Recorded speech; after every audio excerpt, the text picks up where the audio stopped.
In today's video, we're going to be reviewing as well as take the Monstrosity on the racetrack. And welcome back to TM and Blue Cop. And well guys, before we start, let's see how it looks and at the same time listen to how it sounds.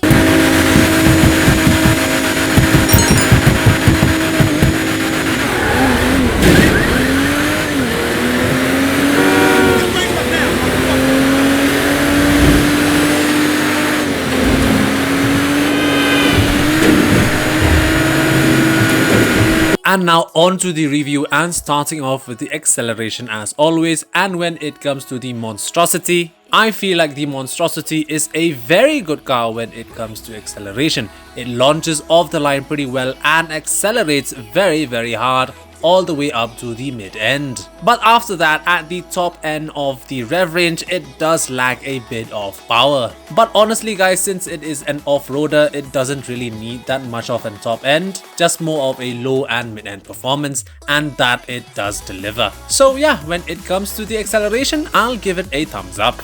And next up we have the top speed, and yeah, honestly guys, the top speed of the Monstrosity is not really that great. At full power it actually feels very slow, and yeah, there's no sense of speed while driving the car, especially in the highways or while you're racing in a track with a lot of straights. So if you are looking for an off-roader with a lot of top speed or with a high top speed, the Monstrosity is not for you.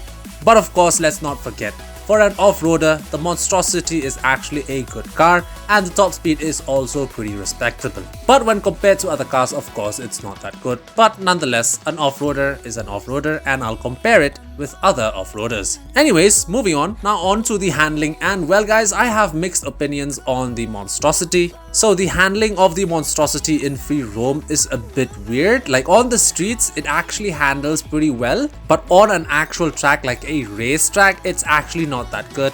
It has a huge ton of oversteer, and honestly it was very frustrating to get a track time out of this car. So yeah guys, I don't really have that much to say, but then the Monstrosity, it has a lot of oversteer, so do be wary of that. And honestly guys, because of that, I feel like the Monstrosity could have been a lot better in all aspects. Anyways guys, now let's move on to the track test. And one more thing that I forgot to add, the Monstrosity also has the option to fit with Imani tech, so that's pretty good. Anyways guys, moving on to the track test and as well as the conclusion. And what can I say, the Monstrosity, it's a pretty decent car. Honestly, not really that great if I do say so myself. It might be one of the better cars for the off-road category, but honestly, according to me, I don't really find the thrill or the fun when driving the Monstrosity. It doesn't really give you that feeling that, oh wow, this is actually a pretty good car, and yeah, it feels really nice.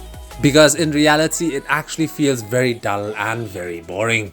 And then from there we end up with the question, is it worth it? And according to me, I feel like the Monstrosity is not worth the money.